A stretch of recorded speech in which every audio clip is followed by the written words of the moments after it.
que você acha do Supremo? Tem algum jeito de controlar? Se você acha que eles estão excedendo, eu acho que todo mundo está vendo o que está acontecendo. A gente fez um programa aqui sobre o Master, né, sobre as ligações e tal. O que você tem para falar sobre isso? Eu sou o único pré-candidato que fala de todo o problema que envolve o Supremo. Exato. O único. Para ser justo, o Zema não fala de todo o problema, mas ele fala também do problema. Ele tá inclusive, comprando uma briga aí com o Gilmar. Tá, e eu acho bacana.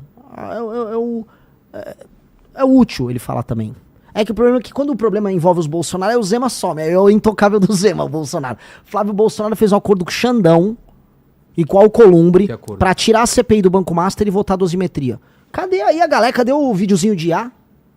Tem que bater no Flávio. A Operação Lava Jato foi destruída e o STF só tem todo esse poder porque os Bolsonaro, por conta do Flávio, do problema da rachadinha que envolvia o Flávio, fizeram acordos com o STF. Fizeram as nomeações, destruíram o CPI da Lava Toga.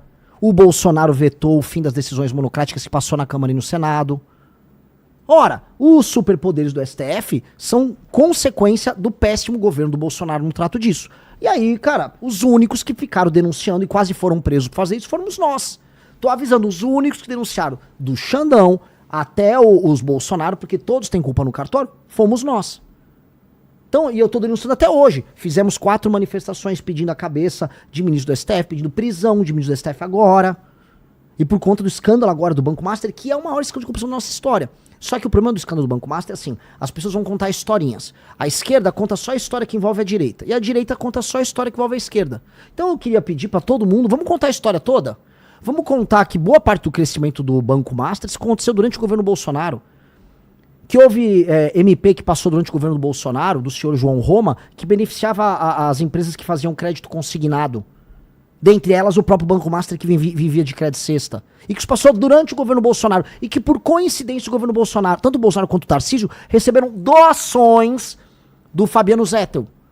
E depois o Tanuri, que é o sócio oculto do Banco Master, tanto no Paraná do senhor Ratinho, quanto em São Paulo do senhor Tarcísio, participaram de operações de privatizações estranhíssimas, que terminaram turbinando o caixa do Banco Master. Tudo isso público e notório, não é minha opinião. Não vamos falar da parte que envolve a direita, que da esquerda a gente já sabe, o crédito cesta, que é a base do escândalo do Banco Master, começou com o PT. E o PT quer acabar. Só que envolve também o Centrão, envolve o mapa do Alcolumbre, que enterrou junto com o Flávio Bolsonaro, com o governo, com todo mundo, com o STF, a CPI do Master. Ficar falando só de parte, não, eu vou contar aqui, vou contar o que você não sabe. É muito legal pra você agradar o bolsonarista e o petista. A turma de esquerda também tem os dossiês do Banco Master deles em que o Lula não existe, que o Guido Mantega com o contrato dele, que na verdade só estavam prestando consultoria. Porra, cara, isso é picaretagem. Não dá você ficar contando a história, a meia história só pra você agradar uma bolha. Por isso que a gente tem essa história de polarização. Porque o eleitor tá como um mongoloide, um retardado. Então assim, você é de direita? Sim, eu odeio o comunismo. O Banco Master só tem a ver com o Lula, tá? São esses poderosos aí. São os do cara. O cara, é. E aqui? E você de esquerda? É tudo culpa do fascismo do Bolsonaro. O Lula não tem nada a ver com o cara. Que bom. E aí, tudo mantado com um débil mental. Então vamos falar todo mundo, de todos os envolvidos nessa história, temos que ser sincero. Isso aqui não falam, cara. Dos que estão, tem até aí o pessoal aí na tela, dos que falam do Banco Master só tem eu e o Zema. Eu e o Zema. E eu conto a história toda. E vai rolar delação, você acha? A questão é assim, vão homologar a delação? Como funciona? Precisa homologar a delação. Se não, não vale nada. Putz. Só que tem uma fila de delações. Tem a delação do Vorcaro, do Fabiano Zettel, do ex-presidente do BRB. Tem essa pressão pela delação. E tem hoje um ministro do STF, agora eu vou ser sincero, nomeação do Bolsonaro, que se provou no começo ruim, mas hoje muito boa, que é o André Mendonça, que vem se comportando de maneira republicana. E o André Mendonça tá sendo republicano nisso. E ele tem que ter o apoio para levar à frente a delação. Porque tá todo mundo com medo. Se a delação do Vorcaro vem,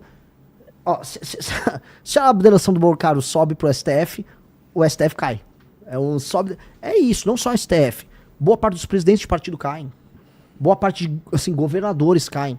Se explicar a relação do Tanuri com o que aconteceu na Sabesp Nemar em São Paulo, do Crédito Sexta com o PT da Bahia, acho que é Copel lá no Paraná com o Ratinho, que inclusive a galera do MBL lá do Paraná, Pedro Deirô, Bertolucci, descobriu tudo, junto com o Metrópolis. A nossa equipe fez pesquisa e o Metrópolis também descobriu, o Estadão descobriu, a gente fez parte ali das investigações. Pois bem, nós fizemos o estrampo. Temos que descobrir.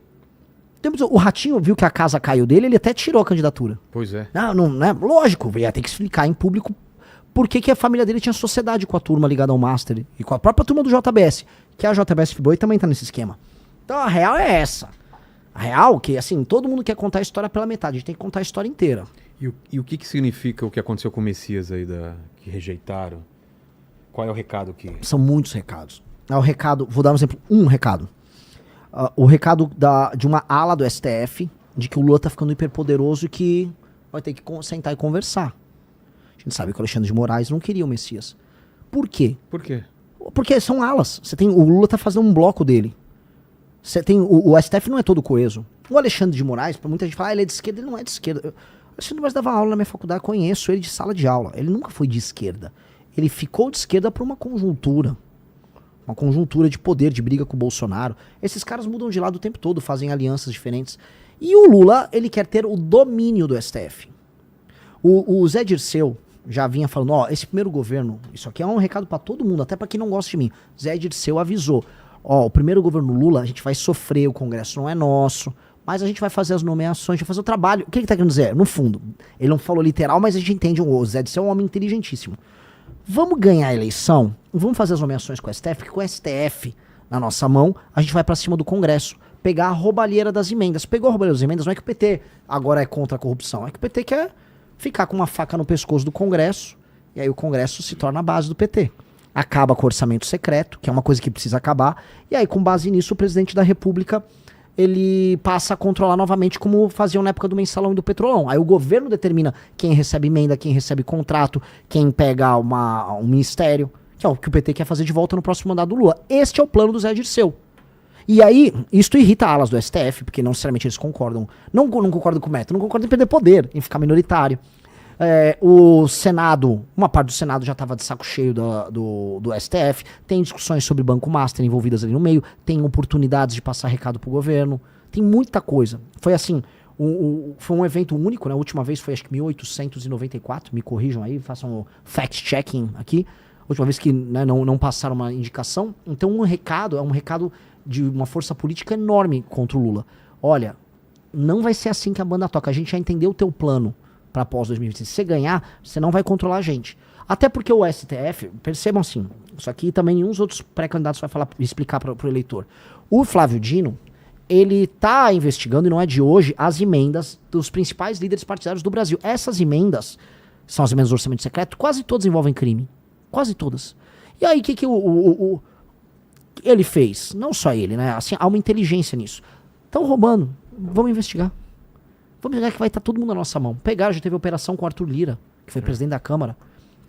Ninguém entra no orçamento secreto impunemente. Primeiro que o deputado escolhe. Tem os deputados que estão no orçamento secreto e os que não estão. Os que estão sabem que é secreto. E sabem que a destinação, você consegue, vamos dizer, trabalhar sem muita fiscalização. If you know what I mean, a pessoa que está vendo, se me entende. E aí, com base nisso, né, um escândalo de corrupção acontece. Tanto que, percebemos, as eleições de 2024 foram eleições que, de acordo com os relatos locais, tiveram muita compra de voto, que é caixa 2. Então tudo isso abastece esse sistema corrupto. Flávio Dino, portanto, ele tem na mão boa parte dos parlamentares e presidentes de partidos.